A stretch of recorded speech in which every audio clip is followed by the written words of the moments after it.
Chapter I. The Weak Devote. Bab 1. Orang jahat yang taat. Kalau dipikir-pikir, sihir nul apa yang bisa kamu gunakan? Sudah sehari sejak Arsia tiba di kastil. Dia mengejar saya untuk membawanya ke pasar terdekat, jadi di sanalah kami berada. Sihir nulku. Saya dapat menggunakan search dan apot. Namun, jangkauannya agak pendek, jadi hanya ada sedikit atau tidak ada aplikasi taktis. Oleh karena itu, saya kebanyakan menggunakannya untuk memudahkan akses ke bahan-bahan saat saya memasak. Itu penggunaan yang cukup baru.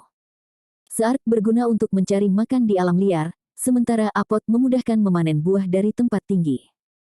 Jika dia menemukan kegunaannya dengan cara yang begitu sederhana, itu tidak masalah. Mungkin aku juga bisa menggunakannya untuk mengidentifikasi bahan beracun atau busuk. Itu tampak cerdas.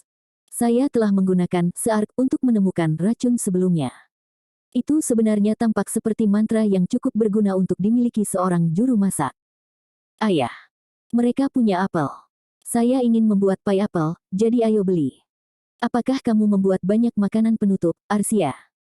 Jika ada, saya akan mengatakan itu adalah spesialisasi saya. Kamu bukan penggemar makanan manis, tapi saudara-saudaraku selalu memintanya. Bukannya saya tidak suka yang manis-manis, saya hanya tidak bisa makan terlalu banyak. Jika saya bisa, saya pasti sudah makan banyak kue. Tetapi ada titik di mana perut dan lidah saya tidak tahan lagi. Misteri bagaimana wanita bisa mengonsumsi makanan penutup demi hidangan penutup terus menghantui pikiran saya, bahkan sampai sekarang. Yae mampu memakan kue utuh dalam satu gerakan. Meskipun itu lebih karena dia menjadi seorang Yae daripada dia sebagai seorang wanita. Mungkin saya harus membeli sesuatu untuk dibawa pulang untuk anak-anak. Saat aku bertanya-tanya apa yang harus dibeli, kerumunan di sekitarku mulai bergumam dan bergerak. Apa yang membuat mereka begitu sibuk? Apa itu di langit? Mengalahkan saya. Salah satu sihir terbaru dari Grand Duke, mungkin. Aku melirik ke atas dan, tentu saja, ada semacam benda terbang jauh di atas awan. Perlahan-lahan bergerak maju. Akal panjang. Saya memproyeksikan penglihatan saya ke udara untuk mencoba memahami objek terbang tak dikenal ini. Apakah itu sebuah pesawat? Di bawah kantong gas berbentuk bola rugby, saya bisa melihat dek penerbangan diapit oleh dua baling-baling bersayap. Lambungnya memiliki sepasang bagian seperti lengan panjang yang menonjol dari depan. Itu bukan artefak magis seperti yang diharapkan orang-orang di sekitar sini, tetapi sebuah penemuan dari benua barat, bekas dunia terbalik. Itu mungkin semacam golem. Saya bertanya-tanya apa yang mereka inginkan dari saya. Saya tidak suka menerima pendatang baru tanpa peringatan sebelumnya, tetapi kami tidak benar-benar memiliki preseden dalam hal pelanggaran wilayah udara. Golem sebesar itu biasanya hanya dimiliki oleh orang kaya dan berkuasa, atau negara bagian sendiri. Either way, itu berarti siapapun yang ada di benda itu mungkin adalah masalah besar. Aku pernah mendengar kapal udara golem juga tidak mampu melintasi jarak yang sangat jauh, jadi aku bertanya-tanya dari mana benda ini berasal.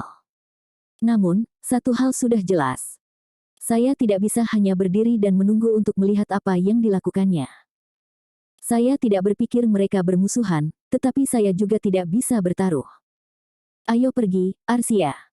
Arsia masih melihat ke atas apel ketika aku meraih tangannya dan memanggil teleport. Kami menghilang, lalu muncul kembali di lapangan latihan utara. Aku menarik Regin Leif keluar dari penyimpanan dan naik ke kokpit. Itu dirancang untuk pilot tunggal, tetapi ada cukup ruang untuk anak kecil untuk masuk bersamaku. Yah, aku hampir tidak akan meninggalkannya. Tapi kenapa dia duduk di pangkuanku? Sulit untuk melihat monitor dari sini. Saya mengaktifkan Regin Leif dan meluncur ke langit. Dalam sekejap, saya terbang di depan pesawat dan mengaktifkan mantra speaker saya untuk memproyeksikan suara saya ke depan. Perhatian, pesawat masuk. Wilayah udara ini berada di bawah wilayah Kadipaten Brunhild. Segera turun dan buat alasan Anda untuk masuk. Jika waktu yang cukup berlalu tanpa tanggapan, kami akan terpaksa mengeluarkan Anda dari wilayah udara kami. Saya pikir saya baru saja mengeluarkan peringatan. Itu bisa membuat mereka menjadi bermusuhan, atau mungkin mereka akan mengubah arah. Akan menjengkelkan jika mereka pergi ke negara yang berbeda, meskipun Perjalanan udara masih merupakan hal yang relatif tidak dikenal di benua timur, jadi kupikir aku akan menjadikannya topik diskusi saat semua pemimpin dunia berkumpul. Sejujurnya, satu tembakan fireball sudah cukup untuk menghancurkan semuanya. Asalkan tidak ada semacam pelindung. Ayah, itu membuat keturunan. Oh, kira mereka mendengarkan. Saya membawa Regin Leif ke tanah, memarkirnya bersama-sama dengan pesawat. Sebuah roda pendarat panjang seperti kaki muncul dari lambung, memungkinkan pesawat untuk diam-diam menetap di bukit terdekat. Aku meninggalkan Arsia di kokpit dan melompat keluar, siap menyambut siapapun yang ada di dalam benda ini. Pintu Palka terbuka, dan berbagai orang keluar. Beberapa dari mereka bahkan tampak seperti kurcaci. Saya bertanya-tanya apakah mereka mekanik kapal. Hah? Apa? Seorang lelaki tua dengan kumis lebat seperti beruang berlari ke arahku dengan kecepatan penuh. Matanya berkilauan dan dia meneriakkan hal-hal yang tidak jelas. Apa yang dia lakukan? Tameng. Aduh. Orang tua itu bertabrakan dengan penghalang tak terlihat dan jatuh ke belakang. Hidungnya benar-benar rusak, kumisnya berlumuran darah. Apa-apaan ini? Seberapa cepat Anda ingin mengalami hal itu? Jangan mulai menyerang mereka entah dari mana. Kamu punya bagian yang berkarat di otak. Petik 2. Seorang wanita cantik tiba-tiba muncul, menendang pria tua itu berulang kali di samping. Dia tampak berusia 30-an. Apa yang sedang terjadi? Maaf atas kejutan di sana, partner. Orang bodoh ini melihat golemmu yang mewah itu dan tidak bisa menahan diri. Benar. Regin Leif bukan golem, tapi aku akan mengesampingkannya untuk saat ini. Wanita itu tertawa kecil saat dia menginjak pria itu lagi. Itu cukup pemandangan untuk dilihat, jujur. Rambut coklat mudanya diikat dan dia mengenakan baju abu-abu yang tampak kasar. Dia memiliki handuk berminyak di pinggangnya dan tas kulit berisi peralatan yang diikatkan di sisinya. Dia adalah gambaran seorang pengrajin wanita. Aku melirik pria berkumis itu lagi dan memperhatikan bahwa dia berpakaian sama. Keduanya kemungkinan adalah insinyur golem. Rumor tentang tempat ini benar-benar benar, kan? Layak perjalanan dari Gandilis, itu pasti.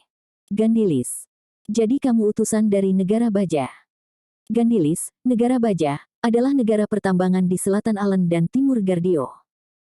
Sumber daya alamnya melimpah, jadi mereka mengekspor banyak bahan yang dibutuhkan untuk membuat golem. Tidak cukup. Kami hanya dari Gandilis. Tidak ada yang resmi. Kami adalah grup yang disebut Seeker. Pencari. Sepertinya saya pernah mendengarnya sebelumnya. Oh, benar. Mereka adalah grup yang berada di level yang sama dengan Eluka. Salah satu dari 5 pegolf hebat. Kami adalah Guild Insinyur. Karena kami kolektif, gelar kami berlaku untuk grup dan bukan satu orang. Ngomong-ngomong, sekrup karung maaf di lantai di sebelahku itu adalah Mario Palankes, dari Guillemot. Saya Ripple Palankes, wanita cantiknya. Tunggu, kamu sudah menikah. Lalu kenapa kau menendangnya? Itu kekerasan dalam rumah tangga. Aku merasa sedikit kasihan pada pria itu, jujur. Mario, ya. Dengan kumis itu. Ya, itu Trek. Tunggu, apakah kalian berdua orang tua Parulel? Saat aku mengatakan itu, mata Ripple melebar. Kamu tahu putri kami? Yah, aku pernah bertemu dengannya sekali. Dia bersama putri Gandilis. Itu kembali ketika kami mengadakan pesta perjodohan di Refris. Parulel dan Putri Cornelia telah mendalangi rencana untuk mengganti salah satu peserta dengan pengganti golem. Dan itu berarti mereka berdualah yang menciptakan golem itu. Atau lebih tepatnya, mereka berdua yang memulihkannya. Ngomong-ngomong, kamu belum memperkenalkan diri. Oh, burukku. Saya Mochizuki Toya, Adipati Agung Brunhill. Saya menjalankan hal-hal di sekitar sini. Petik 2. Yeyer penguasa negara. Ketika saya menyebutkan siapa saya, dia mulai panik. Itu adalah pemandangan yang telah saya lihat berkali-kali sebelumnya, jadi saya tidak terkejut. Saya hanya bertanya-tanya kapan saya akan memiliki kehadiran atau suasana kerajaan yang dibutuhkan orang untuk mengetahuinya secara sekilas. Mungkin aku butuh janggut. Petik 2. Baiklah, tolong maafkan perilaku tidak sopan suamiku. Itu milikku sendiri, tentu saja. Tidak, aku tidak akan khawatir tentang itu. Saya awalnya seorang petualang, jadi Anda tidak perlu mengudara dengan saya. Wah, melegakan bagi saya. Banyak kami tidak punya banyak cara kesopanan dan yang lainnya. Kenapa aku meninggalkan gadis kecil kita dengan sang putri? Ripple tampak lebih dari lega dengan kata-kataku. Apa dia pikir aku akan menangkap suaminya atau apa? Jadi, apa yang membawa kalian ke Brunhill? Oh, ya. 2 alasan. Pertama, untuk melihat golem raksasa seperti itu dari dekat. 2, kami mendengar tendangan Eluka di sini. Bisakah kita melihatnya? Mereka tahu Eluka. Kurasa itu masuk akal, karena dia adalah salah satu dari 5 pembuat gol hebat. Ratu Pemulihan, seingatku. Apa yang mereka inginkan darinya? Namun, sebelum itu, aku ingin melihatnya dari dekat secara pribadi. Kata Ripple saat dia tiba-tiba menunjuk ke Regin Leif, matanya menyala dengan semangat yang sama seperti yang kulihat di Mario sebelumnya. Titik. WWLP. Dia jelas sama gilanya dengan teknologi seperti dia. Yah, kurasa kamu bisa melihatnya. Dengar itu, anak-anak. Kami mendapat persetujuan. Ha. Tanah bergemuruh saat para kurcaci dan pria menyerbu ke depan menuju Regin Leif. Terbuat dari apa? Bukankah Mithril Cree Orichalcum, is it? Hai. Pelapisan baju besi memiliki hal-hal magis yang dilapisi tepat di atasnya. Petik 2. Bagaimana itu mendukung semua itu di kaki ramping ini? Itu adalah pemandangan yang aneh, melihat sekelompok pria paruh baya yang kebanyakan menempel dan berlarian di sekitar kaki Regin Leif seperti semut. Saya bertanya-tanya apakah semua fanatik teknologi seperti ini. Ayah. Ini menakutkan. Oh, Opa. Aku menatap Arsia, yang sedang duduk di kokpit dan gemetar saat melihat orang-orang tua yang aneh merangkak di seluruh mekanisme. Dia adalah petualang peringkat emas atau perak, jadi dia hampir tidak dalam bahaya, tapi dia mungkin terlalu ketakutan dengan situasi untuk berpikir seperti itu. Saya menggunakan fly untuk memperbesar dan menyelamatkan Arsia, dan saat kami turun, mekanik bermata lapar mulai merangkak naik lebih tinggi. Sialan, teman-teman. Saya pikir Anda hanya ingin melihat. Saya dengan cepat mengemas Regin Leif saya kembali ke penyimpanan dan mengeluarkan Chevalier di tempatnya. Saya tidak ingin mereka merusak karya agung saya. Ada satu lagi. Orang-orang itu segera mulai mengerumuni Chevalier. Mereka seperti semut. Bahkan Mario bergegas, tampaknya telah pulih sepenuhnya dari hidungnya yang patah, untuk memanjat kaki Chevalier. Astaga, nak. Ini sangat gila. Berapa banyak barang yang kamu punya ini? Maksudmu? Seperti, berapa banyak frame gear? Mungkin sedikit kurang dari 1000. Petik 2. 1000. Ripple meraung, lalu membeku tak percaya. Aku berhenti memproduksi frame gear secara massal setelah kami mengalahkan Dewa Jahat, jadi jumlahnya tidak sebanyak yang seharusnya.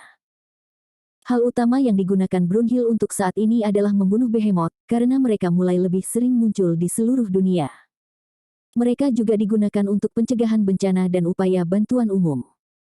Aku punya firasat bahwa jika para insinyur dari timur dan barat menyatukan pikiran mereka, mereka akan mampu membuat sesuatu yang baik berdasarkan teknologi.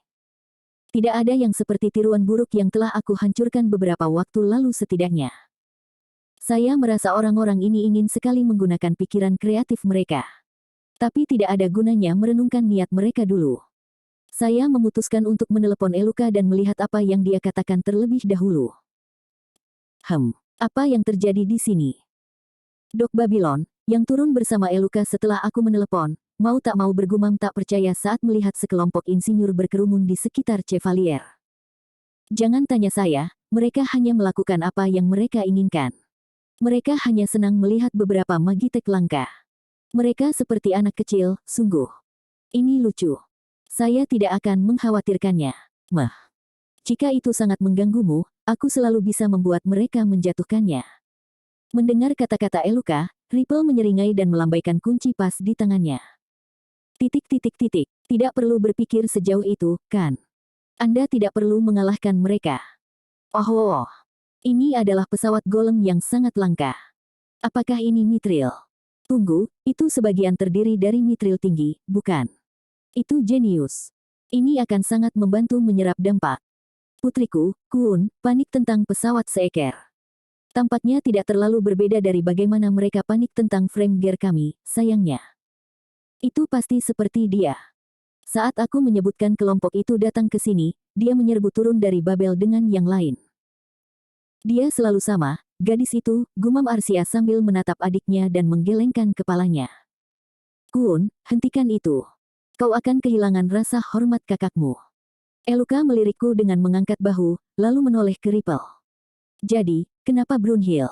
Anda tidak datang sejauh ini hanya untuk melihat saya yang tua, bukan? Petik 2. Oh, kamu bilang kita seharusnya tidak datang menemuimu, kalau begitu. Pes. Yah, ini bukan kunjungan santai. Ada sesuatu yang perlu Anda lihat. Kata Ripple, lalu merogoh saku dadanya dan mengeluarkan beberapa lembar kertas. Mereka tampak seperti foto. Atau setidaknya sketsa yang sangat fotorealistik. Astaga. Ini adalah penggalian terbaru dari penggalian Gandilis kami. Tahu apa-apa tentang itu? Ini semacam kapal, tentu saja. Tapi ukuran itu. Aku melirik dari belakang Eluka untuk melihat gambarnya dengan baik. Foto-foto itu menunjukkan apa yang tampak seperti semacam dok bawah tanah yang besar, dan yang merapat di sana adalah kapal yang sama besarnya. Orang yang berdiri di sebelahnya di foto itu begitu kerdil sehingga ukurannya harus setengah dari salah satu pulau Babel. Kapal ini terlihat seperti pesawat luar angkasa, bukan? Ini pasti kapal dari peradaban kuno. Tunggu, tanda itu. Apakah lambang itu? Eluka terdiam dan menatap gambar itu dengan tidak percaya. Ada lencana yang terukir di lambung kapal, dan aku samar-samar mengenali apa artinya juga. Itu tanda yang sama dengan semua mahkota yang dimiliki Golem. Tepatnya, kapal ini mungkin dibangun oleh Kromranchese, jenius dari masa lalu. Lagi pula dia yang menciptakan mahkota. Kromranchese adalah pria brilian dari masa lalu yang telah menggunakan kemampuannya yang luas untuk menciptakan golem mahkota hitam dan putih, memanfaatkan kekuatan mereka untuk melampaui batas ruang dan waktu antara dunia biasa dan dunia terbalik. Terlebih lagi, dia adalah orang yang menghentikan invasi Frase 5.000 tahun yang lalu, bahkan jika itu kebetulan. Namun, mahkota putih yang mengalami overdrive menyebabkan dia kehilangan semua ingatannya. Jangan bilang kapal itu sendiri bisa menjadi mahkota. Itu tidak mungkin, kan? Bukan tidak mungkin, tapi sulit untuk mengatakannya sekarang. Kami tidak bisa masuk ke kapal untuk menyelidiki, ya. Mengapa saya pikir kita harus menyelidiki mahkota sedikit lebih dekat dan mendapatkan beberapa petunjuk? Saya mendengar yang hitam, putih, dan merah ada di sini, jadi ya. Petik 2. Masuk akal. Jadi Ripple dan yang lainnya datang ke sini untuk melihat mahkotanya. Yang ungu juga ada di sini, tapi tidak terlalu bagus dalam berkomunikasi. Mahkota biru dan hijau milik bangsawan, jadi kami pikir datang ke sini akan menjadi taruhan terbaik kami, kau tahu. Mahkota putih secara teknis milik keluarga kerajaan juga, hanya mengatakan. Illuminati Albus, mahkota putih, untuk sementara dikontrakkan ke Yumina, yang berarti terikat dengan keluarga kerajaan Brunhild. Baru setahun sejak istrimu membuat kontrak dengannya, Toya. Mahkota biru dan hijau telah bersama bangsawan mereka selama beberapa generasi. Cukup sulit hanya dengan bertemu mahkota, dan dengan meminta audiensi, mereka harus membuat keluarga kerajaan mengetahui rahasia penemuan kapal besar itu. Kita harus bersyukur mereka datang kepada kita, karena itu berarti mereka mempercayai kita dengan informasi itu. Itu sangat masuk akal. Kapal itu adalah penemuan besar, dan negara manapun mungkin akan senang mendapatkan informasi semacam itu. Saya pribadi tidak tertarik, jadi mereka pintar datang kepada kami. Kami memiliki barang serupa di hanggar Babel. Kurasa jika mereka ingin berbicara dengan Albus, tidak apa-apa. Saya tiba-tiba ditarik dari monolog batin saya dengan menarik lengan baju saya. Ayah, ini luar biasa. Golem kuno, dan yang diciptakan oleh nenek moyang mahkota pada saat itu. Sungguh sebuah penemuan. Oh sial. Lupa memperhitungkan fanatikku pada seorang putri.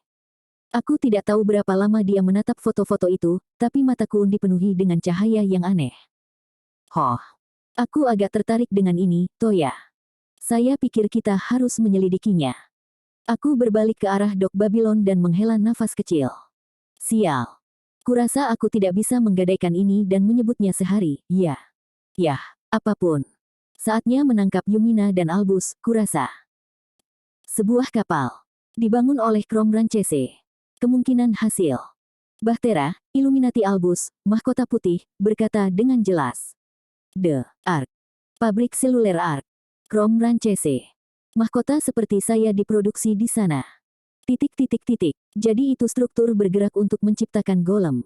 Itu sangat mirip dengan bengkel Babel. Menurut Albus, Crom Rancese adalah pengembara eksentrik yang tidak berjanji setia pada negara tertentu. Karena itu, dia menjelajahi daratan dengan kapal sekaligus benteng bergeraknya, Ark. Mau tak mau aku memperhatikan kesamaan yang dia miliki dengan dokter menjengkelkan tertentu di rombonganku sendiri. Hei, Albus. Tidak ada 9 Ark, kan? Tolong beritahu saya bahwa tidak ada. Petik 2. Negatif. Sejauh yang saya ketahui, hanya ada 1. Wah, alhamdulillah. Aku takut sebentar di sana. Ripple, yang berdiri di dekatnya bersama seekor lainnya, tiba-tiba angkat bicara. Jadi, bagaimana kita bisa masuk ke bahtera ini milikmu? Kami mahkota adalah kuncinya. Setiap dari kita harus bisa membukanya. Petik 2. Saya melihat. Jadi mahkota itu sendiri adalah satu-satunya cara untuk mengaksesnya. Tidak heran mereka tidak bisa masuk ke dalamnya. Petik 2. Tuan Grand Duke. Bisakah dia meminjamkan kami mahkota putihmu? Kita benar-benar harus mulai menyelidiki kapal itu. Mario, pria tua berkumis itu, berkata dan mengalihkan pandangannya yang memohon ke arahku. Tapi sama simpatik yang saya rasakan, saya tidak bisa begitu saja meminjamkannya kepadanya dengan mudah. Yah, aku tidak yakin. Ayah, saya punya ide. Kirim aku ke sana bersama Albus sebagai perwakilan Brunhild. Ini akan menjadi tindakan yang bagus untuk memberi manfaat bagi internasional kita. Ditolak. Anda pikir kami tidak menyadari tatapan penuh nafsu Anda untuk semua hal teknologi? Saya melihat melalui Anda, gadis. Lin dengan dingin menolak lamaran Kun. Saya tidak terlalu terkejut, jujur saja. Ibu, tolong. Aku sebenarnya agak tertarik dengan Ark ini. Jika itu adalah warisan kuno dari Master Golemancer yang membuat mahkota, maka itu pasti memiliki nilai sejarah yang cukup besar. Padahal, yang lebih penting dari itu, kekuatan tabut adalah misteri yang lengkap, jadi rasanya aku berkewajiban untuk menyelidiki jika itu menyimpan beberapa kemampuan besar dan mengerikan yang bisa disalahgunakan. Jika itu bengkel Crom Rancese, maka aku harus melihatnya. Kita bisa menguraikan misteri mahkota. Memang, aku agak penasaran juga. Bagaimana Anda bisa mengharapkan kami untuk menahan diri dalam hal teknologi yang tidak diketahui, Toya? Petik 2. Eluka dan Babylon sama-sama menatapku seolah mereka sudah mengambil keputusan. Sekarang tunggu. Jika aku melepaskanmu, maka Kun akan marah. Terserahlah. Tak banyak yang bisa kulakukan di sini. Saya ingin mengunjungi Gandilis setidaknya sekali. Putri Cordelia telah menyebutkan bahwa penguasa negara itu adalah pria yang baik dan lembut. Baiklah. Kami akan mengantar Albus ke reruntuhan bersamamu. Apa tidak apa-apa, Yumina? Tentu saja. Tidak ada keberatan di sini. Albus milik keluarga kerajaan Brunhild, tapi dia masih terikat kontrak dengan Yumina. Itulah mengapa hanya sopan untuk meminta izin yang layak. Ayah. Jika Anda pergi, maka saya akan pergi. Saya tidak bisa melewatkan ini. Tidak adil, Ayah. Jika dia pergi, maka aku juga harus pergi. Kalian berdua, aku mengerang pelan saat Kun dan Arsia mulai bertengkar tepat di sebelahku. Baiklah, kau bisa bergabung denganku. Tapi ini bukan hari libur yang hebat, kau tahu. Ini hal yang serius. SIAPAAAAA. Kami cepat. Cepat gila. Pria tua itu, Mario, melihat keluar jendela saat pemandangan melintas. Dia melompat-lompat seperti anak kecil. Dan bukan hanya Mario yang benar-benar ketakutan. Semua orang tua dari Seeker berada di kapal yang sama. Saat ini kami berada di atas Balmung, pesawat berkecepatan tinggi yang dibuat oleh Dr. Babylon. Kami menyadari bahwa akan memakan waktu berminggu-minggu untuk kembali ke Gandilis jika kami pergi bersama para pencari di pesawat mereka. Saya juga belum pernah ke Gandilis, jadi membuka gate bukanlah pilihan. Saat itulah Dok Babylon angkat bicara, mengatakan dia punya sesuatu di hanggar. Itu adalah pesawat berkecepatan tinggi yang dibangun untuk mengangkut frame Gers hampir 5.000 tahun yang lalu. Aku tidak pernah punya alasan untuk menggunakannya sebelumnya, karena aku bisa dengan bebas berteleportasi, tapi itu pasti berguna saat mengangkut kelompok besar. Para Seeker khawatir dengan pesawat mereka, jadi aku menaruhnya di penyimpananku. Di samping Seeker, aku ditemani oleh Yumina, Lin, Kun, Lu, Arsia, Dok Babylon, dan Eluka. Albus, Fenrir, dan Paula juga ada di sana. Ya Tuhan. Tidak pernah terpikir aku akan melihat pesawat terbang seperti ini. Mereka punya banyak ini di benuamu. Tidak juga, tidak. Hanya di Brunhild. Negara ini tidak benar-benar mematuhi aturan akal sehat, terutama bukan pemimpinnya yang gila. Ini adalah negara yang agak psikotik, semua hal dipertimbangkan. Mau tak mau aku mendengar percakapan yang agak kasar terjadi antara Ripple dan Eluka. Satu-satunya psiko di Brunhild adalah Dok Babylon. Salahkan dia untuk semua ini. Saat aku menggerutu secara internal, Yumina hanya menghela nafas dan menggumamkan sesuatu tentang aku yang perlu melihat sesuatu secara lebih objektif. Apa yang dia maksud dengan itu? Dengan kecepatan ini, kita seharusnya sudah sampai di Gandilis dalam waktu 1 jam. Dok Babylon telah melirik jam di teleponnya sebelum berbicara. Balmung beroperasi dengan autopilot yang canggih, jadi kami akan tetap berada di sana meskipun kami semua tertidur. Mungkin akan lebih cepat jika aku menggunakan fly dan membuka gate di sana, tapi kakek tua itu terlalu terpikat oleh Balmung, jadi mereka segera menolak ide itu. Kun dengan sangat bersemangat menolak rencanaku juga. Namun, 1 jam tidak terlalu banyak untuk disia-siakan, jadi tidak ada gunanya membuat ulah. Dok Babylon dan Eluka sedang mengobrol tentang hal-hal rumit dengan Ripple dan Mario, sementara Kun mendengarkan dengan penuh minat. Albus dan Fenrir juga menggumamkan sesuatu, tapi sepertinya percakapan itu tidak terlalu bersemangat. Paula hanya berjalan berputar-putar. Lu dan Arsia menyibukkan diri di dapur Balmung dan berdebat satu sama lain tentang siapa yang akan membawakanku makanan. Mereka akhirnya membawa saya terlalu banyak. Saya diam-diam meminta maaf kepada para gadis dan berbagi porsi besar dengan para lelaki tua. Mau tak mau aku terkekeh melihat betapa miripnya Lu dan Arsia, bahkan saat mereka menggerutu. Apakah ini tempatnya? Ayub. Itulah pegunungan Pistes. Kami berada di wilayah Gandilis sekarang, kata Mario dan mengangguk sebagai tanggapan terhadap Dok Babylon. Kami jelas telah terbang lebih lama dari yang saya kira. Kami menuju ke jembatan dan melihat keluar jendela. Pemandangan pegunungan sesuai dengan deskripsi kasar yang diberikan kepada saya tentang Gandilis. Ada lembah pegunungan yang tersebar dengan kota-kota dan pemukiman yang dibangun di dalamnya, serta jalan pegunungan yang panjang dan berliku yang menghubungkannya. Tunggu. Sistem terowongan. Dibangun oleh para kurcaci di masa lalu. Beberapa dengan tangan, tetapi sebagian besar dilakukan oleh golem khusus. Ripple dengan santai menjawab pertanyaanku. Kurcaci, ya. Kurasa mereka stereotip penambang, jadi jejak itu. Aku melirik sekelompok kurcaci di antara para seekor saat aku memikirkan itu. Seharusnya muncul sekarang. Tunggu, itu tidak benar. Mario menggumamkan kata-kata itu dan menyipitkan matanya saat dia melihat ke depan. Asap mengepul ke udara dari kaki gunung. Apakah itu pintu masuk ke reruntuhan? Tentu saja. Di mana para ksatria Gandilis dan para insinyur penjelajah ditempatkan. Tapi ada apa dengan asapnya? Di mana ada asap, di situ ada api. Dokter Babylon membuat komentar yang sangat saya setujui. Akal panjang. Saya memproyeksikan indera saya ke dalam asap. Itu jauh lebih tebal lebih dekat ke pintu masuk.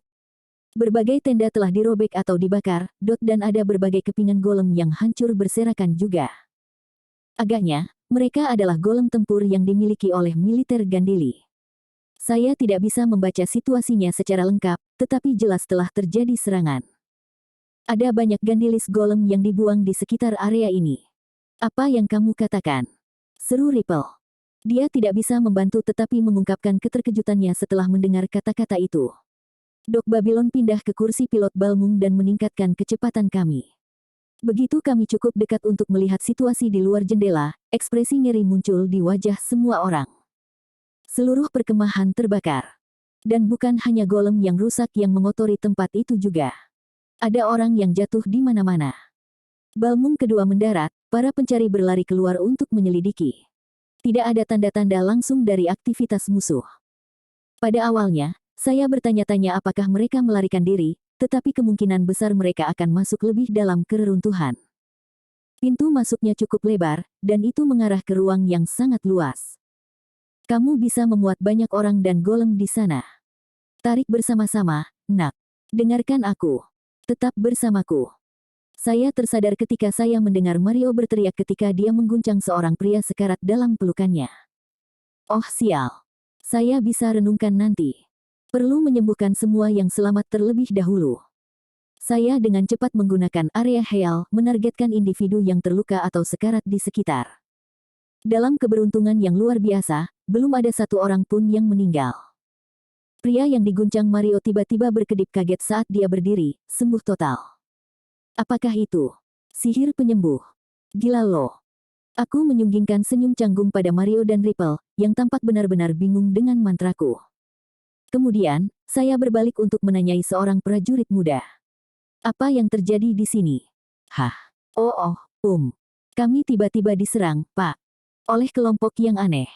Aku hanya melihat satu orang, dan dia mengenakan topeng lucu. Dia memiliki golem berlengan 4 yang aneh dan kurus. Ada lusinan dari mereka. Masker lucu. Ya Pak. Menutupi seluruh kepala mereka melakukannya. Paruhnya panjang, seperti burung gagak. Topeng berparuh seperti gagak. Kedengarannya seperti topeng dokter wabah. Itu pasti aneh. Aku melihat dari dekat reruntuhan di sekitar kami dan melihat bukti dari golem berlengan 4 yang dia gambarkan. Mereka memiliki kepala bulat dan jubah di punggung mereka, yang membuat mereka menyerupai orang-orangan sawah. Jadi, kemana mereka pergi? Ke dalam reruntuhan, saya pikir. Lalu mereka mengejar kapal Krom. Sialan. Siapa yang bocor? Aku bisa merasakan kemarahan Mario saat dia menendang peti di dekatnya. Tabut di bawah reruntuhan ini adalah warisan dari pencipta mahkota. Tak perlu dikatakan bahwa negara manapun mungkin akan membunuh untuk memiliki kekuatannya. Selalu ada kemungkinan bahwa ini adalah serangan bandit acak, tapi rasanya lebih seperti melakukan beberapa kekuatan terorganisir. Kapalnya terkunci, bukan? Anda membutuhkan mahkota untuk masuk. Petik 2. Gunakan kepalamu, Ibu. Tidak ada alasan sebenarnya untuk berjalan dengan cara konvensional. Jika Anda tidak takut sedikit kerusakan tambahan, Anda dapat dengan mudah masuk ke tempat lain, kata Kun dengan jelas sebagai tanggapan terhadap Lin. Itu pasti sebuah kemungkinan. Aku tahu perampok dan pemburu peninggalan tertentu memiliki kebiasaan meledakkan barang-barang dan mengajukan pertanyaan nanti. Padahal, tidak ada cara untuk mengetahui apakah orang-orang ini akan seperti itu atau tidak. Secara pribadi, saya berharap pencipta mahkota memiliki sistem keamanan yang lebih canggih di kapal produksi utamanya. Lalu mereka mungkin menghancurkannya. Tidak dapat diterima. Bahtera itu adalah harta karun teknologi kuno, kataku. Kita akan mendapatkan bajingan itu dan menunjukkan pada mereka untuk apa. Baik para seeker maupun para ksatria Gandili mengangkat kepalan tangan mereka setuju setelah mendengar kata-kata Mario yang membangkitkan semangat. Golemmu masih rusak, tahu. Apa yang akan kamu lakukan? Saya benar-benar lebih suka tidak ada kerusakan pada data berharga apapun. Saya berpendapat bahwa kita harus bergegas. Petik 2. Ya saya kira. Saya sangat setuju dengan Dok Babylon dalam hal itu. Saya tidak ingin penyerang ini sembarangan merusak informasi penting. Pasukan Mario menyerbu ke depan menuju reruntuhan, dan kami mengikuti setelahnya. Rupanya, reruntuhan itu terdiri dari 7 tingkat bawah tanah dan dermaga dengan kapal berada di titik terendah. Strukturnya ternyata sangat rumit, jadi Ripple membuka peta untuk kami periksa. Di sekitar sini. Kupikir ini akan menjadi rute tercepat. Tanpa peta, para pelanggar tidak akan pergi terlalu jauh. Peta itu mengingatkan saya pada kereta bawah tanah di bumi. Area itu dirancang dengan cukup rumit. Saya pasti akan tersesat tampaknya. Menguasai. Meminta izin untuk menyelah. Apa maksudmu, Albus? Yumina bertanya dengan alis terangkat. Albus mengambil peta dari Ripple dan mengarahkan jari mekanis kecilnya ke sebuah titik di lantai atas. Tidak ada yang ditandai di sana. Area ini memiliki lift pribadi yang mengarah langsung ke lantai bawah. Apa? Bagaimana Anda mengetahuinya? Petik 2. Situs ini dibuat oleh Chrome Ranchese untuk bertindak sebagai tempat persembunyian. Saya pernah ke sini sebelumnya. Itu masuk akal. Wajar jika Albus mengetahuinya, menjadi salah satu ciptaan Chrome dan semuanya. Tetapi jika itu masalahnya, mengapa Albus tidak memberitahu kami tentang tabut yang ada lebih awal? Tuan tertinggi menanamkan beberapa arahan rahasia dalam rangkaian mahkota. Kami tidak diizinkan untuk berbicara tentang mereka. Ini berlaku untuk semua model mahkota. Begitu. Orang Chrome Ranchese itu pasti sangat tertutup, bukan? Tidak bisa menyalahkan dia untuk itu, Yumina. Orang-orang dengan teknologi tingkat atas seringkali tidak henti-hentinya direpotkan oleh orang-orang yang ingin mencuri dari mereka. Bisa dimengerti mengapa dia ingin bersembunyi, ya. Maksudku, aku menyembunyikan Babylon untuk alasan yang sama persis, kata Dok Babylon sambil menganggukkan kepalanya perlahan. Aku bisa mengerti itu. Jika saya ingat benar, bangsawan di masa lalu sering menuntut dia menyerahkan Babylon, Ceska, dan Babylon Gainoid lainnya. Baiklah, kalau begitu, ayo cepat. Kami semua menuju ke tempat yang ditunjukkan Albus di peta. Pada pandangan pertama, tampaknya tidak lebih dari dinding putih polos. Tapi kemudian, saya melihat batu mantra kecil di sebuah ceruk.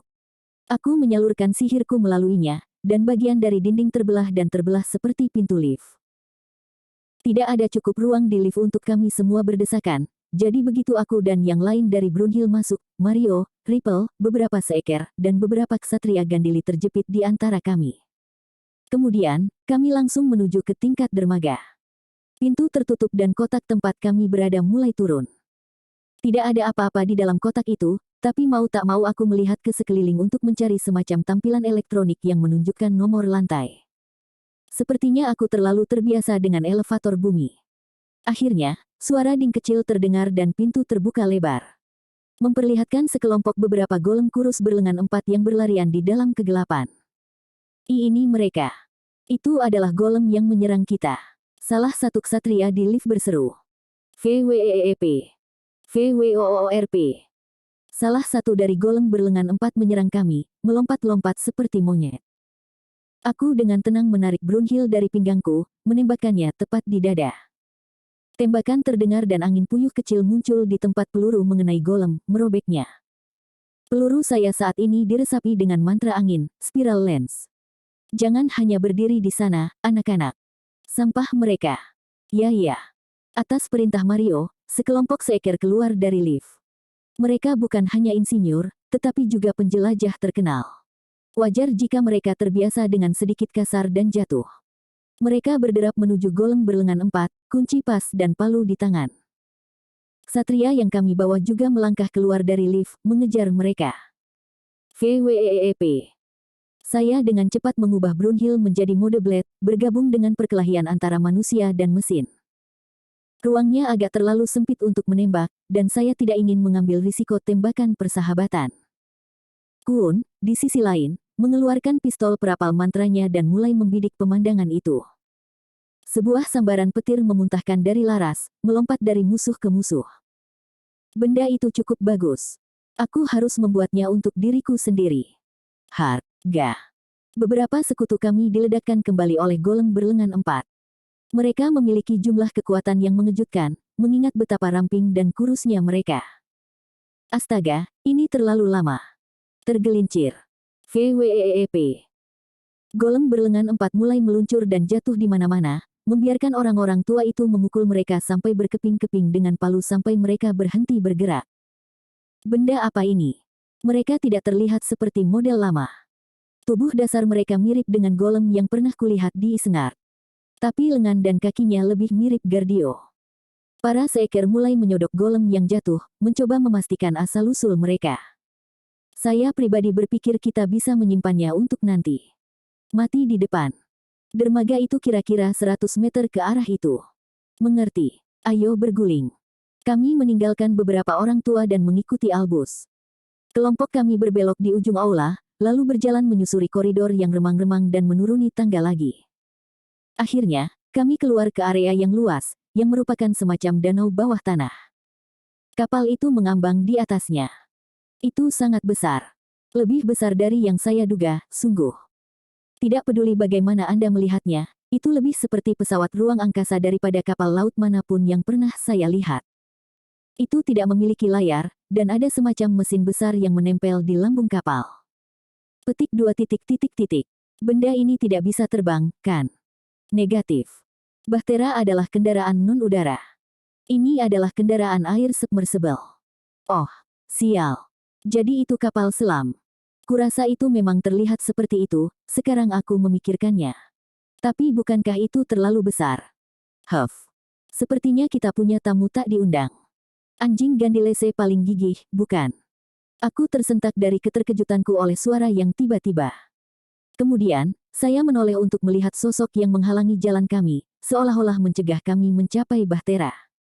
Dia mengenakan kacamata hitam bundar yang lebih mirip kacamata. Mereka ditempelkan pada topeng wabah logam dengan paruh panjang melengkung yang memiliki paku keling baja dipasang di sampingnya.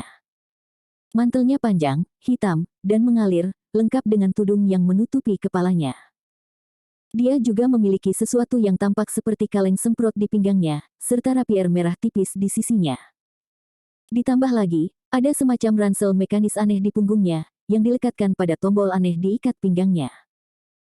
Terus terang, dia tampak lebih seperti cosplayer steampunk retro daripada yang lainnya, tapi ada sesuatu yang terasa sangat aneh dengannya. Apapun masalahnya, saya tidak tahu siapa orang ini. Kamu siapa? Seorang bandit mencari skor mudah. Beberapa operasi bayangan untuk negara lain. Tidak juga, temanku, karena aku hanyalah seorang yang taat. Seorang pengikut dewa jahat, bisa dikatakan. Petik 2 titik titik titik. Apa? Pria bertopeng wabah mengabaikan reaksi khawatir saya dan dengan santai melemparkan kaleng semprotan ke pinggangnya ke arah saya. Itu meluncur ke arah kami, memuntahkan asap yang tampak berbahaya dari dalam. Apa yang? Racun. Penjara. Saya dengan cepat mendirikan bangsal pelindung, menyelamatkan semua orang di sekitar saya dari racun. Namun, asap hijau dengan cepat memenuhi pandangan kami dan mengaburkan bentuk musuh. Aku akan pergi, kalau begitu. Dalam kabut asap, saya melihat lampiran seperti sayap muncul dari ransel pria yang mendorongnya tinggi ke udara. Saya belum pernah melihat yang seperti itu. Aku hampir tidak bisa melihatnya saat dia terbang ke Bahtera dan mendarat di atas lambungnya. Dan kemudian, asap sepenuhnya menutupi pandanganku, menghalangiku untuk melihat apapun lagi. Sialan. Apa yang sedang terjadi? Spiral maju, oh angin. Raging sweeping gale. Badai topan. Seru Lin, membayangkan angin untuk meniup gas, yang menjatuhkan kaleng itu sendiri ke perairan terdekat dalam prosesnya.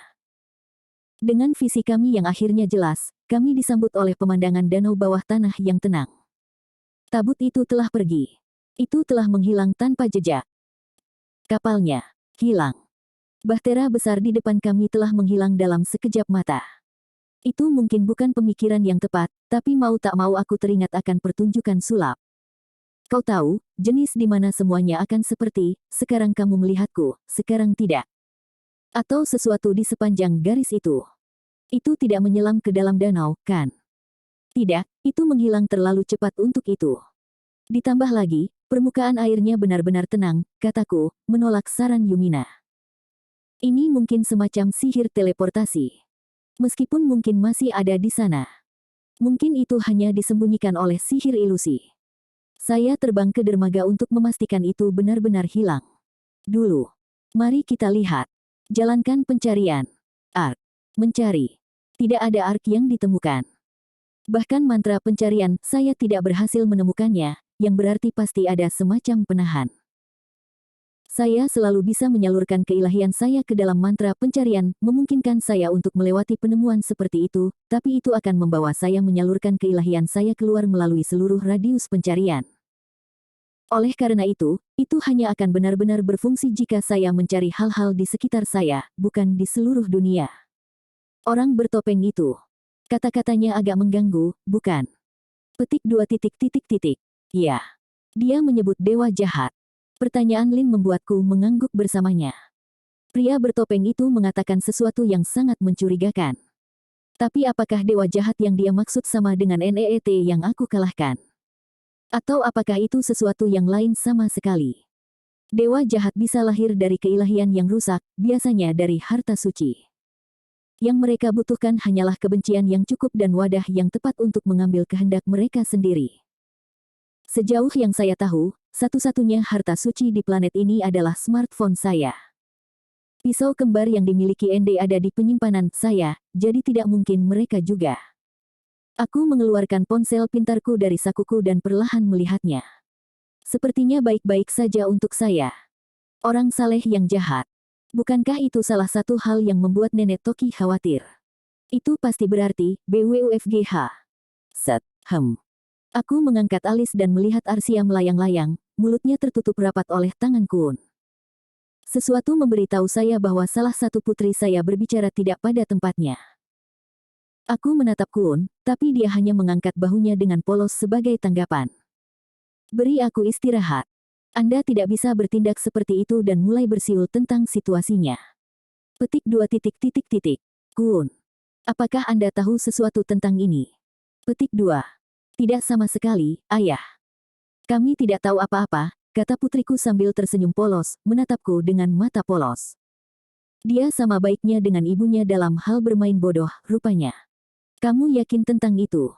Aku mungkin harus melarangmu dari Babel. Tunggu, ayah. Tolong jangan lakukan itu. Itu tidak adil. Kamu yang berpikiran sederhana. Sekarang aku tahu bagaimana mendapatkan apa yang aku inginkan darimu. Tunggu, Lin. Jangan menatapku seperti itu. Pikirkan tentang perusahaan kita. Bisakah kita membicarakannya nanti, tolong? Bagus. Tapi biarkan adikmu bernafas, oke? Dia menjadi merah di wajahnya. Mevha, Arsia, yang terbebas dari cengkeraman kakaknya, menarik napas dalam-dalam. Kun ada benarnya. Tidaklah bijaksana untuk membahas masalah tentang Toki ketika kami memiliki para seeker. Saya hanya perlu menyelidiki lebih banyak info setelah saya tiba di rumah. Jadi bagaimana sekarang? Apakah bahtera itu benar-benar dicuri? Sepertinya begitu. Sihir teleportasi semacam itu adalah taruhan terbaikku, kataku datar. Saya tidak punya jawaban lain untuk pertanyaan Mario. Dia tampak sangat sedih dengan kata-kataku. Dan para ksatria Gandilis juga tampak sama kecewanya. Tidak heran, sungguh. Mereka membiarkan warisan seorang jenius kuno lolos begitu saja melalui jari-jari mereka. Itu adalah kerugian besar bagi negara mereka. Hei, Tuan Mario. Ada apa dengan golem berlengan 4 itu? Kalahkan aku, teman. Mereka adalah barang yang cukup canggih. Model bibrida yang dibuat dari potongan yang berbeda jarang terjadi. Biasanya, bibrida seperti mereka bahkan tidak akan bisa bergerak, jadi pencipta mereka pasti jenius yang agak gila. Jika itu orang yang mengambil tabut dari kita, ya. Kita mungkin kacau. Aku diam-diam merenungkan diriku sendiri ketika aku mendengar Mario berbicara dengan salah satu ksatria. Golem berlengan 4 itu jelas tidak terlihat biasa saja, yang membuat kata-katanya semakin mengkhawatirkan. Jika bibrida seperti itu benar-benar membutuhkan pencipta yang canggih, maka kami pasti melawan seseorang yang tahu barang-barang mereka. Yumina menoleh ke Albus dan bertanya, Albus, apa sebenarnya yang bisa dilakukan ARK? Apa tujuannya? The Ark adalah pabrik produksi pribadi Chrome Ranchese. Ketika dilengkapi dengan bahan mentah, ia mampu produksi massal di tingkat industri. Tunggu, produksi massal apa? Mahkota. Jawaban Albus mengagetkanku. Itu sudah cukup buruk dengan segelintir golem mahkota, tapi pasukan.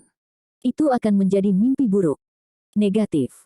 Mahkota tidak dapat diproduksi secara massal. Jangan menakutiku dengan bersikap tidak jelas, kalau begitu. Setelah saya tenang, saya menyadari bahwa jika itu mudah untuk membuat mahkota, maka mungkin ada lebih banyak lagi di sekitar. Jika itu adalah pabrik pribadinya, dia mungkin telah membuat lusinan mahkota dengan itu. Itu masih merupakan fasilitas pabrik milik salah satu pembuat gol terhebat dalam sejarah. Masuk akal bahwa itu akan berisi rahasia di luar fasilitas standar. Petik 2. Eluka benar. Jika itu jatuh ke tangan seseorang yang berbahaya, kita akan berada dalam masalah serius. Tunggu. Apa yang saya katakan? Orang itu berbicara tentang dewa jahat. Itu sudah di tangan seseorang yang berbahaya. Kami mahkota bertindak sebagai kunci tabut. Itu hanya bisa berfungsi dengan masukan langsung kami. Benarkah? Jadi target mereka berikutnya mungkin adalah golem mahkota. Jika mereka menginginkan tabut karena kemampuannya, maka itu adalah satu-satunya pilihan mereka. Untungnya bagiku, 4 mahkota kebetulan ada di Brunhild. Nah, secara teknis, hanya ada 3 mahkota yang berfungsi. Kemampuan Luna telah dilucuti. Namun, selalu ada kemungkinan mereka mengalihkan pandangan ke mahkota lain. Negatif. Kesimpulan paling aman adalah bahwa para penyerang sudah memiliki mahkota. Petik 2 titik titik titik. Apa? Saat aku sedang memikirkan cara untuk melindungi mahkota biru dan hijau, Albus membuatku benar-benar terkejut. Ketika saya meminta golem kecil untuk menjelaskan, dia hanya menunjuk ke lorong yang kami lalui dan berkata, pintu ke lorong itu tidak akan terbuka tanpa mahkota. Kami menyerang golem musuh saat kami turun dari lift. Kesimpulan. Musuh membawa mahkota bersama mereka. Tunggu. Ada berapa mahkota lagi? Merah, biru, hijau, ungu, hitam, putih. 6 total. Petik 2. Dari 6 albus yang terdaftar, 4 sudah berada di Brunhild. Dan itu berarti mahkota biru atau hijau ada di tangan musuh. Unit ini menduga Anda telah sampai pada kesimpulan yang salah. Tapi itu bukan salah Anda, karena Anda tidak menyadari 2 mahkota yang belum selesai dibuat oleh Chrome Rancese selama cobaannya di antara 2 dunia. Mahkota emas dan perak. Emas dan perak. Mereka terdengar agak mewah. Dari apa yang saya ingat, Chrome Rancese menggunakan kekuatan mahkota hitam dan putih untuk melompat antara dunia terbalik dan dunia yang lebih saya kenal. Dan menurut Albus, setelah menemukan invasi frase, Chrome mulai membuat mahkota emas dan perak sebagai cara untuk kembali ke dunia asalnya tanpa harus membayar biaya kontraknya. Sayangnya, dia tidak menyelesaikannya di waktu. Itu membuat mahkota emas dan perak dalam keadaan tidak aktif dan belum selesai, yang berarti pria bertopeng itu pasti sudah mendapatkan salah satu dari mereka sebelum dia tiba. Ini hanya terasa aneh. Seperti, bukankah rencana mereka benar-benar berkembang? Apakah dia mendapatkan mahkota terlebih dahulu karena dia menginginkan tabut? Atau apakah dia menargetkan tabut karena dia mendapatkan mahkota? Tunggu, bagaimana dia bisa belajar tentang Bahtera? Kita harus segera memberitahu Raja Gandilis tentang ini. Grand Duke, maukah kamu ikut denganku? Aku benar-benar tidak tahu bagaimana menjelaskan semua ini. Tidak masalah. Masuk akal untuk memperkenalkan diri saat saya di sini. Petik 2. Saya telah mencari kesempatan untuk bertemu Raja Gandilis, jadi saya memutuskan untuk memanfaatkan kunjungan kami sebaik mungkin. Beberapa ksatria pergi bersama para seeker untuk menaiki pesawat mereka, sementara sisanya tetap tinggal di kamp. Sementara itu, aku dan keluarga Brunhild menaiki Balmung. Untungnya, kami tidak perlu menempuh jarak yang jauh antara reruntuhan dan ibu kota Gandilis. Kami bergerak di udara dengan kecepatan yang relatif lambat, membiarkan seeker memimpin. Kami pikir akan lebih baik jika mereka memasuki wilayah udara terlebih dahulu, daripada membiarkan pemandangan Balmung membuat masyarakat umum ketakutan. Begitu saya sendirian dengan keluarga saya dan kelompok Babel, saya punya pertanyaan. Jadi, aku butuh jawaban di sini. Apa yang pria itu bicarakan dengan hal-hal dewa jahat itu?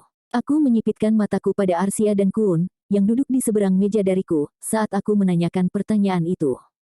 Meskipun sejujurnya, mereka tampaknya tidak menganggap serius situasi ini. Kami sendiri tidak terlalu tahu banyak, jujur saja. Tapi yang kami tahu adalah bahwa orang saleh yang jahat adalah sisa-sisa dewa jahat yang pernah Anda bunuh. Sisa-sisa. Maksud kamu apa? Mereka seperti residu, ayah. Anggap saja mereka sebagai sisa produk sampingan kedelai. Ketika susu kedelai menggumpal menjadi tahu, ada beberapa limpasan kental yang cenderung diperas dan ditinggalkan di pinggir jalan. Itulah mereka, kata Arsia, menjelaskan hal-hal dalam istilah memasak, yang membantu. Jadi mereka seperti terjepit dari NEET itu. Itu agak menjijikkan. Jadi maksudmu dia mirip dengan dewa jahat? Bukan hanya dia, ayah. Ada beberapa. Akan lebih tepat untuk mengatakan, mereka, kata Kuun sebelum tertawa kecil. Nenek Toki tidak memberitahu kami banyak tentang mereka, tapi dia bilang mereka akan menjadi ancaman jika mereka muncul.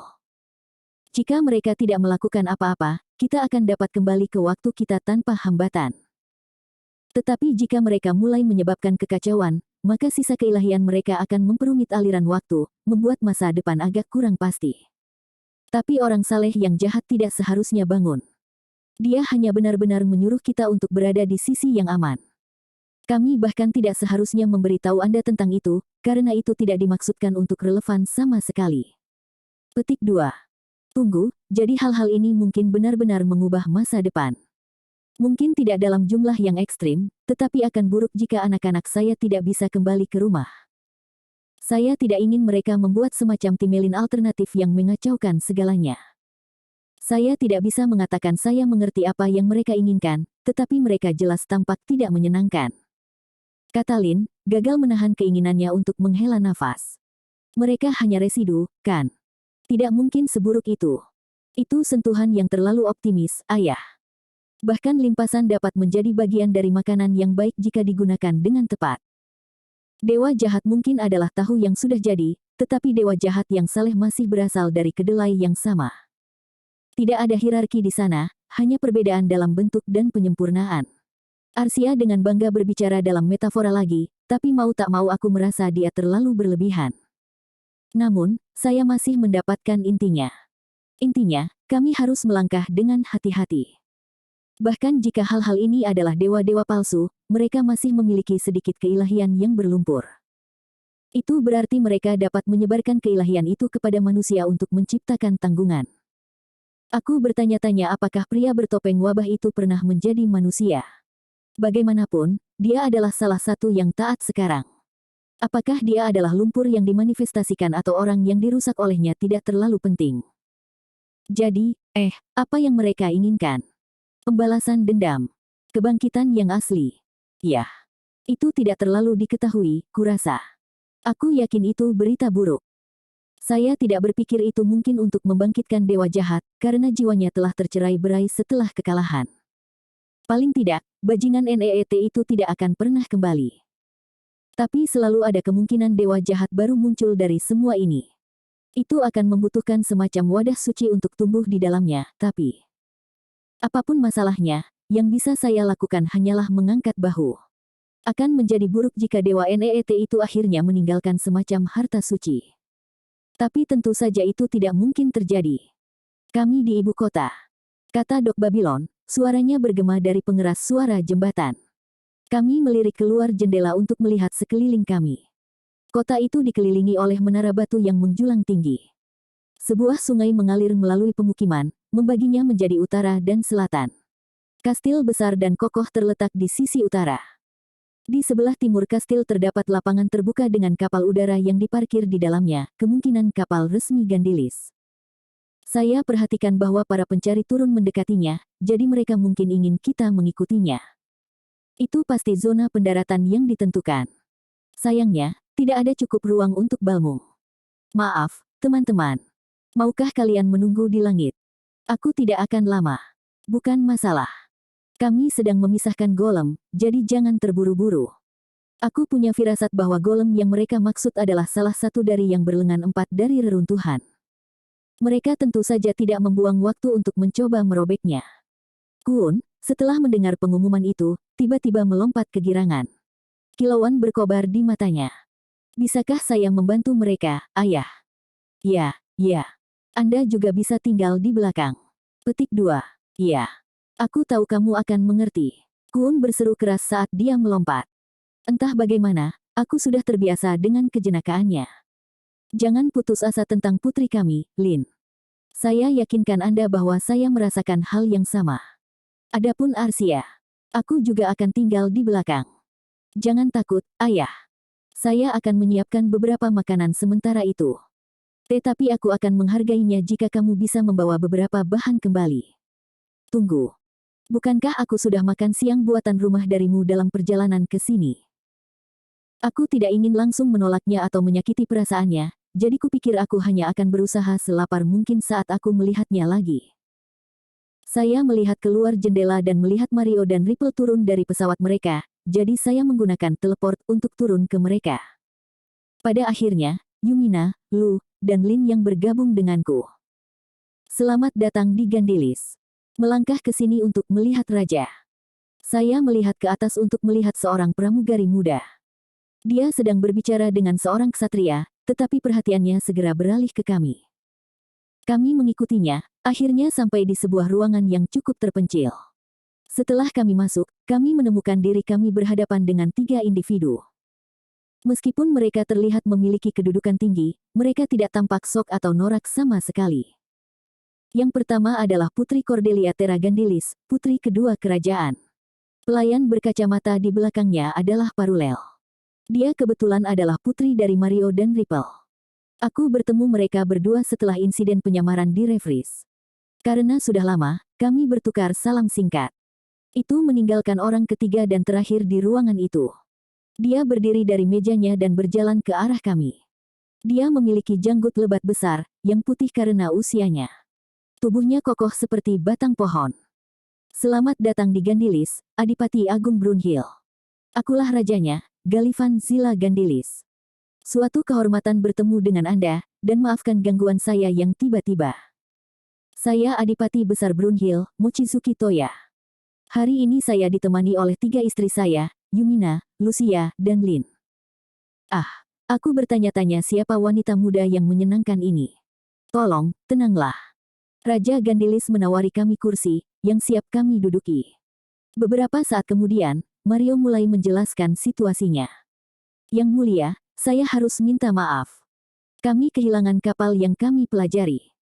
Saya akan mengatakan kesalahan ada pada saya dan alokasi sumber daya saya yang lemah. Sangat disayangkan kami tidak dapat memperoleh informasi baru apapun yang berkaitan dengan Kromran CC, tetapi lebih dari segalanya, saya senang Anda semua masih hidup. Petik 2. Meskipun Mario menundukkan kepalanya karena malu, Raja Gandilis hanya tersenyum lembut dan menggelengkan kepalanya sendiri. Sungguh melegakan melihat bahwa dia adalah pria yang baik hati. Sekarang, Grand Duke. Apakah kita tahu kemana penyerang ini mungkin melarikan diri? Bukan saya. Mereka menggunakan beberapa mantra teleportasi tingkat lanjut untuk melarikan diri dan menggunakan teknik serupa untuk menutupi lokasi mereka. Siapapun mereka, mereka tahu apa yang mereka lakukan. Kalau begitu tidak ada yang bisa dilakukan, kan? Raja Gandilis berkata, lalu melipat tangannya dan mendesah lelah. Aku bisa melihat Putri Cordelia sedikit gelisah di penglihatan tepiku. Apa yang dia lakukan? Jika ada apa-apa, tolong, Anda bisa menghubungi kami. Secara langsung. Oh, tentu. Tidak masalah. Benar, jadi Apakah dia baik-baik saja? Apakah dia ingin mengatakan sesuatu?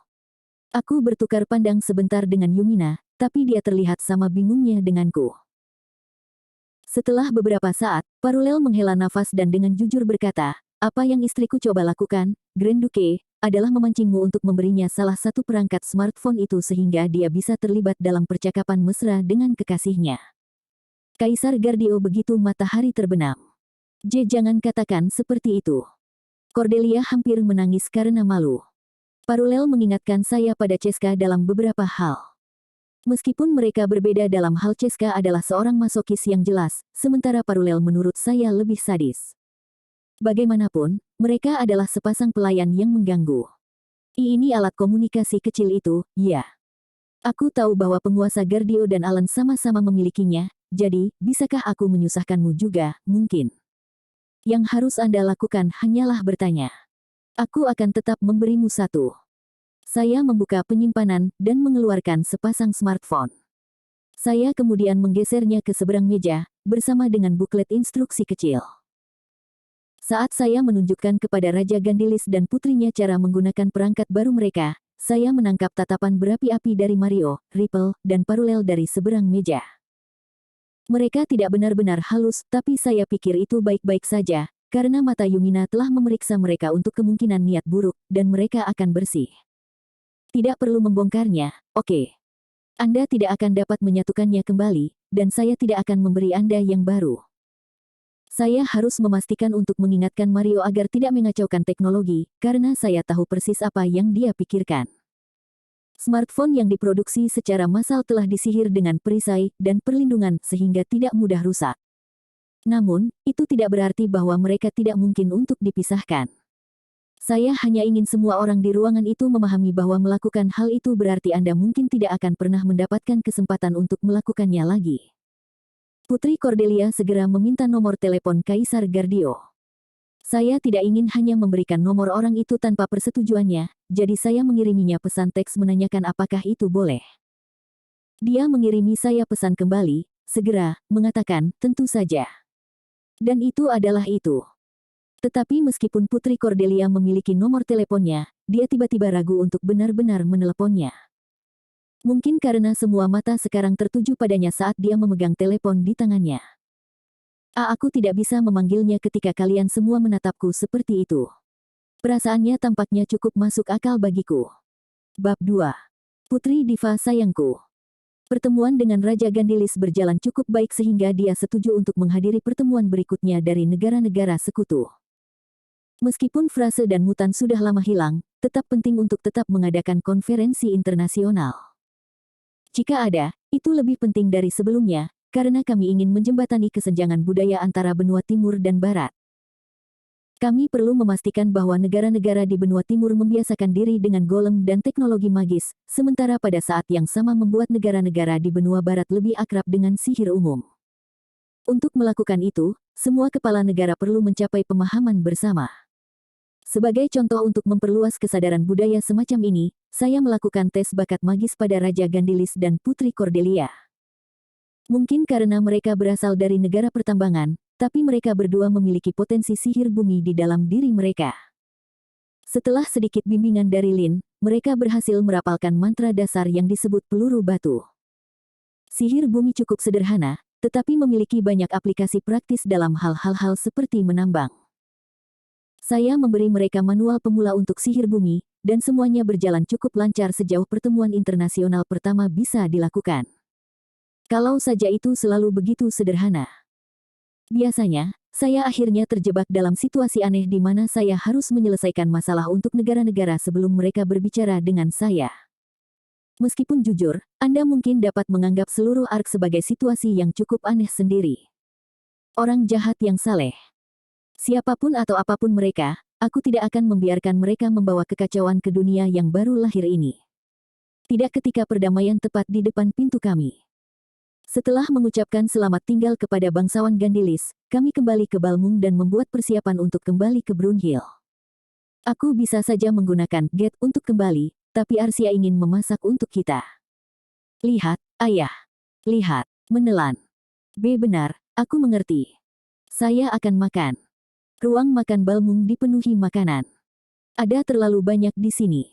Dia membuat cukup untuk pesta kekaisaran sialan. Saya tidak bisa makan ini, tidak sendiri.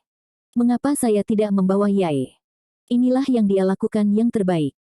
Ya ampun, ini enak. Kamu menyebutnya apa, Arsia? Itu apel dan keju yang dibungkus prosciutto, Ibu Lin.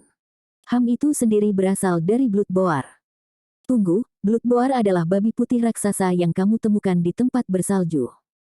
Tidak pernah menyadari rasanya enak ini. Lu menelan seteguk masakan putri kami. Menarik. Elemen manis asam dari apel berpadu sangat baik dengan rasa asin dari ham. Saya sangat terkesan. Oh, saya tidak pernah berpikir Anda akan memuji saya begitu tinggi, Ibu. Betapa baiknya kamu, kata Arsia dengan ekspresi puas di wajahnya, seolah-olah dengan tenang mengomunikasikan perasaan kemenangan pribadinya. Tolong jangan tempatkan aku di tempat yang sulit lagi. Namun, jika aku jadi kamu, aku akan menambahkan jus lemon atau lada hitam sebagai aksen terakhir. Itu jauh dari kesempurnaan, saya khawatir. Petik 2. Oh jelas aku tahu itu. Yah, sepertinya lu menyerang balik. Wajahnya benar-benar terlihat sombong sekarang. Kalian benar-benar ibu dan anak, tahukah itu? Ada terlalu banyak makanan di depan saya. Cukup membanjiri indera penglihatan dan penciuman saya, apalagi rasa. Saya mencoba untuk mengambil sedikit jeda dari pesta, beralih ke Arsia dengan pertanyaan yang membara. Di mana Kun? Dia ada di hanggar kapal bersama dua lainnya, membongkar golem yang mereka temukan. Saya mencoba menelepon mereka, tetapi mereka tidak benar-benar menjawab. Petik 2. Begitu mereka fokus pada sesuatu, mereka tidak akan berhenti begitu saja. Masuk ke sini dan bantu saya, teman-teman. Tolong. Terlalu banyak yang harus saya makan sendiri di sini. Tunggu, aku bisa ambil mereka. Ya, saya tidak melarikan diri dari pesta. Saya akan kembali. Aku berjalan ke hanggar dan melihat Dok Babylon, Eluka, dan Kun semua duduk di lantai, menatap sesuatu. Mereka memiliki ekspresi frustrasi di wajah mereka. Bagian-bagian golem yang terpotong-potong dan dibuang berserakan di ruangan itu, tampaknya kehabisan intel yang mungkin ada. Aku mengintip apa yang mereka semua lihat. Itu adalah oktahedron merah seukuran bola bisbol. Apa ini? G-Cube yang kami pulihkan dari golem. Ini jelas merupakan sumber daya operasional, tapi berbeda dari komposisi golem biasa. Berbeda bagaimana? Sebagian besar partnya berasal dari golem tempur standar, tapi ki kristalnya dari soldat. Saya tidak benar-benar mengerti apa yang mereka maksudkan. Apa yang membuatnya begitu berbeda dari golem modet biasa? Itu golem, Tapi di saat yang sama, bukan. Entitas tidak dikenal yang dibuat dengan menggabungkan faktor-faktor yang tidak boleh digabungkan. Dan lihat benda merah ini. Ini berfungsi seperti G-Cube, seperti yang saya duga. Tapi ini benar-benar teka-teki. Bahkan analisis saya tidak berfungsi. Petik 2. Dok Babylon mengangkat oktahedron ke cahaya. Itu adalah permata berwarna merah darah dan tembus pandang, sejauh yang saya tahu. Tetap saja, fakta bahwa analis tidak mengerjakannya mengkhawatirkan. Biarkan saya mencoba penglihatan ilahi saya. Oh, nah, itu menarik. Jangan tangani itu tanpa perlindungan. Ada jejak keilahian dewa jahat yang bocor darinya. Tidak ada yang terlalu berbahaya, tapi itu bisa membuatmu sakit. Dok Babylon segera menjatuhkan oktahedron, membiarkannya jatuh ke lantai hanggar dengan bunyi denting. Dewa yang jahat. Bukankah kamu membunuh itu? Ya, saya telah melakukannya. Tapi rupanya ada sisa yang tertinggal atau semacamnya. Baik Eluka dan Dok Babylon mengangkat alis mereka pada saat itu, menoleh ke arahku dan bertanya tentang residu secara bersamaan. Saya tidak sepenuhnya memahaminya, jadi saya hanya mengulangi analogi Arsia tentang ampas tahu. Begitu. Yah, itu jelas menjelaskannya. Residu adalah istilah yang cukup pas. Bahkan jika itu hanya bubur, memang benar bahwa itu berasal dari sumber yang sama dengan dewa jahat itu sendiri. Kita tidak bisa mengambil risiko. Entah dewa atau tidak, kekuatan dewa masih di luar pemahaman manusia. Manusia biasa tidak bisa melakukan apapun di hadapan kekuatan seperti itu. Dan dunia ini telah ditinggalkan oleh para dewa, yang berarti perlindungannya hanya ada di pundakku. Meskipun mengatakan itu telah ditinggalkan oleh para dewa tidak cukup akurat. Bagaimanapun, secara teknis saya adalah dewa, dan saya adalah penjaga tempat ini sekarang. Saya benar-benar tidak tahu harus mulai dari mana dalam hal manajemen dunia. Saya masih pemula dalam bisnis dewa, jadi saya hanya bisa berharap bahwa senior saya akan memberi saya sedikit bantuan. Tapi aku tahu aku tidak akan mendapat banyak bantuan dari Karen atau Moroha, jadi kupikir aku harus menghubungi seseorang yang lebih tinggi di tiang totem. Hanya dua yang benar-benar bisa kupikirkan adalah Tuhan Yang Maha Kuasa sendiri atau Nenek Toki. Sayangnya, Nenek Toki sangat sibuk akhir-akhir ini, jadi aku tidak melihat kulit atau rambutnya. Mengingat betapa sibuknya dia dengan gempa waktu dan anak-anak saya yang datang, saya merasa perlu untuk tidak membebaninya lebih jauh.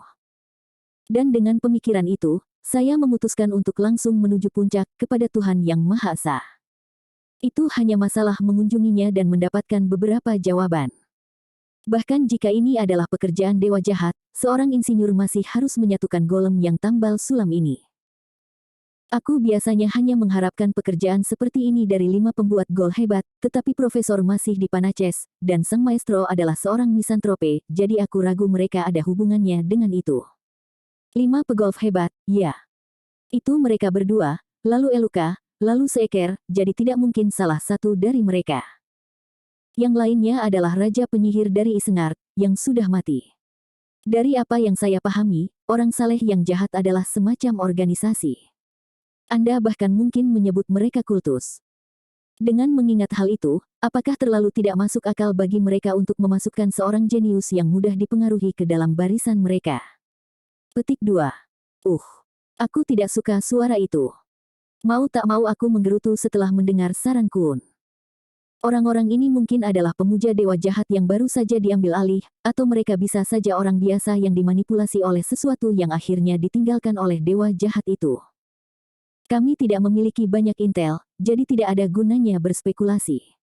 Jika mereka berencana untuk mengacaukan segalanya, saya akan mengacaukannya terlebih dahulu. Petik 2. Hehehe. Itu ayah kami untukmu. Hanya itu yang harus saya katakan tentang ini sekarang. Jadi, ayo makan, oke. Arsia sudah menunggumu. Saya membuat 3 teknolog bangun, lalu mengikuti mereka sampai saya melihat mereka memasuki ruang makan. Setelah itu, saya mengambil oktahedron merah, menyegelnya dengan penjara, dan melemparkannya ke penyimpanan.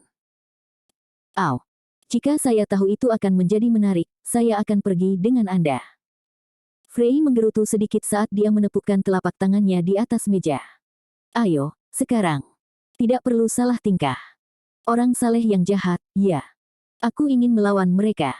Saya tidak berpikir kita harus melakukan itu.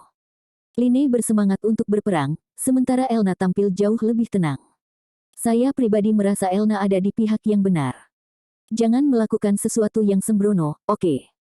Apalagi tanpa izin kami, kata LZ, dan dia sedikit menyipitkan matanya ke arah Frey, yang memiliki kebiasaan berlari liar. Frey sepertinya langsung menerima pesan itu, tapi Lin sepertinya tidak terlalu senang mendengarnya. Mari kita selesaikan diskusi ini untuk saat ini, oke? Seperti yang LZ katakan, jangan lakukan hal yang sembrono. Oke. Lin menggerutu pelan, tapi masih menganggukkan kepalanya. Kun, Frey, dan Arsia semuanya mengangguk patuh juga. Sekarang, semuanya. Saatnya mandi dan bersiap-siap untuk tidur. Ayo, oke. Yumina tersenyum sebelum membawa gadis-gadis itu ke kamar mandi. Dia tampak lebih seperti seorang guru sekolah daripada seorang ibu. Kamar mandi kami sangat besar, cukup besar untuk kami semua berendam di bak mandi pada saat yang bersamaan. Lindsay mengatakan dia tidak merasa cukup percaya diri dalam renang Lin. Sekarang setelah anak-anak pergi, saya bisa pergi ke alam dewa dan melihat apa. Oh, sebaiknya jangan lupakan persembahanku. Tuhan Yang Maha Esa adalah penggemar gula-gula tradisional Jepang, jadi saya membuatkan dorayaki dan yukan untuknya. Saya membuka gerbang ke hamparan berawan yang selalu akrab itu. Saya berharap untuk menghabiskan waktu sendirian dengan Tuhan Yang Maha Kuasa. Tetapi saya terkejut melihat dewa lain duduk di sisi lain. Lama tidak bertemu, nak. Oh, halo di sana. Anda terlihat baik-baik saja. Petik 2. Mereka menyapa saya, tapi saya hanya punya pertanyaan. Bisnis apa yang dimiliki dewa penghancur di sini? Meskipun dia adalah dewa, jadi dia punya hak untuk berkeliaran. Oh, sebelum aku lupa. Membawakanmu sesuatu. Dorayaki dan yokan. Oh, kamu tidak perlu repot, tapi terima kasih. Mari kita menikmatinya sekaligus. Hei nak, mau minuman keras? Tidak, terima kasih. Tidakkah kamu meminumnya saat terakhir kali kamu datang ke sini? Saya ingat takut Anda akan menghancurkan dunia atau sesuatu. Apa yang membawamu ke sini hari ini, nak? Yah, sebenarnya, saya mulai menjelaskan situasi saat ini kepada Tuhan Yang Maha Esa. Ketika saya mengalahkan dewa jahat di sana, saya menjadi penjaga dunia, jadi dia tidak lagi memiliki indera yang ada di mana-mana ketika menyangkut peristiwa dalam hidup saya. Aku tidak begitu yakin apakah aku layak menyandang gelar itu, tapi secara teknis aku masih dewa dunia itu. Pemula atau bukan, keamanannya adalah tanggung jawabku. Itulah mengapa saya harus tahu apa yang harus dilakukan dewa dalam keadaan seperti itu. Biasanya, aku akan mengatakan untuk membiarkan semuanya berjalan, tetapi kehadiran dewa jahat memperumit masalah. Cara saya melihatnya, Anda memiliki dua pilihan. Dan mereka. Opsi A adalah memberikan senjata suci kepada manusia fana di dunia itu, memungkinkan mereka untuk bangkit sebagai pahlawan. Kemudian, itu akan menjadi masalah sederhana untuk duduk dan membiarkan mereka mengambil alih situasi. Biasanya, saya akan mengambil pendekatan itu, tetapi situasi Anda agak unik. Anda bukan hanya penjaga dunia itu, tetapi juga penghuninya. Opsi B adalah menanganinya sendiri. Ampas sisa keilahian yang ganas ini, atau bahkan dewa jahat yang baru, seharusnya masih pucat dibandingkan dengan Anda. Petik 2. Tunggu, benarkah? Seperti itu. Tunggu, Pak Tua. Ada opsi C. Ambil saja semua yang ada di dunia itu dan ditolak. Aku bahkan tidak bisa menyelesaikannya. Aku tidak tertarik untuk mendengar tentang dewa penghancur. Jelas sekali dia ingin membuang semuanya dan menyelesaikannya. Tolong jangan perlakukan dunia tempat saya tinggal seperti serbet sekali pakai. Dunia itu telah diwariskan kepadamu. Apapun yang terjadi padanya, itu sepenuhnya terserah Anda. Oh, meskipun saya akan meminta Anda menahan diri dari menaklukkan dunia secara fisik. Ini mungkin dunia Anda, tetapi itu tidak berarti Anda dapat mengklaim kehidupan dan tanah di dalamnya. Itu milik orang-orang di dunia itu, pertama dan terutama. Itu hanya tugas Anda untuk memastikan bahwa penghuninya tetap berada di jalur yang benar, bebas dari pengaruh kosmik. Tidak ada rencana untuk mengambil alih dunia di sini. Terus terang, itu akan sangat menyebalkan. Secara tradisional, para dewa hanyalah pengamat yang tidak memihak di dunia mereka. Mereka kadang-kadang bisa mendorong peradaban di sepanjang jalan yang benar, tetapi hanya dalam situasi ekstrim mereka membuat diri mereka dikenal. Mereka akan memberikan pedang suci, memilih orakel untuk berbicara mewakili mereka, atau bahkan mengirim malaikat atau inkarnasi untuk menyebarkan kabar baik dan menyelamatkan jiwa-jiwa yang tidak bersalah. Itu sedikit lebih rumit bagi saya, meskipun secara teknis saya masih fana, dan saya hidup di dunia yang menjadi tanggung jawab saya. Ampas dan pendukung dewa jahat seharusnya tidak berarti apa-apa bagimu. Meskipun saya membayangkan itu mungkin tugas yang meresahkan. Tolong jangan lupa untuk sepenuhnya menghilangkan ancamannya. Jika Anda meninggalkan sesuatu, itu akan tumbuh kembali pada akhirnya. Petik 2. Mengapa hal ini mulai terasa seperti menyiangi kebun? Kurasa aku harus teliti saat mencabut akarnya. Oh ya, apakah aku perlu memperingatkan para dewa di sana tentang ini? Dunia bukan hanya tempat yang saya kelola, tetapi juga semacam resor untuk yang ilahi. Mari kita lihat. Mengesampingkan Karen dan para dewa Brunhild. Ada Dewi Tari, dewa kekuatan, dewa industri, dewa kacamata, dewa teater, dewa boneka, dewa pengembara, dewi bunga, dan dewi batu permata di bawah sana. Itu tidak akan diperlukan. Mereka saat ini hidup sebagai manusia di dunia itu, bukan dewa. Mereka sedang berlibur, jadi tidak perlu mengganggu mereka. Kira yang menyelamatkan saya beberapa pekerjaan. Sudah cukup sulit menjaga anak-anak, jadi aku lebih suka tanganku tidak dipenuhi banyak dewa juga. Ini bukan masalah besar, ya. Noda dewa jahat adalah yang paling buruk untuk dibersihkan ketika menyebar ke seluruh negeri. Saya biasanya merasa lebih mudah untuk menghancurkan seluruh tempat daripada membuang waktu saya untuk memburu gumpalan-gumpalan itu. Tidak, men. Aku tahu ini akan merepotkan untuk dibersihkan, tapi ayolah.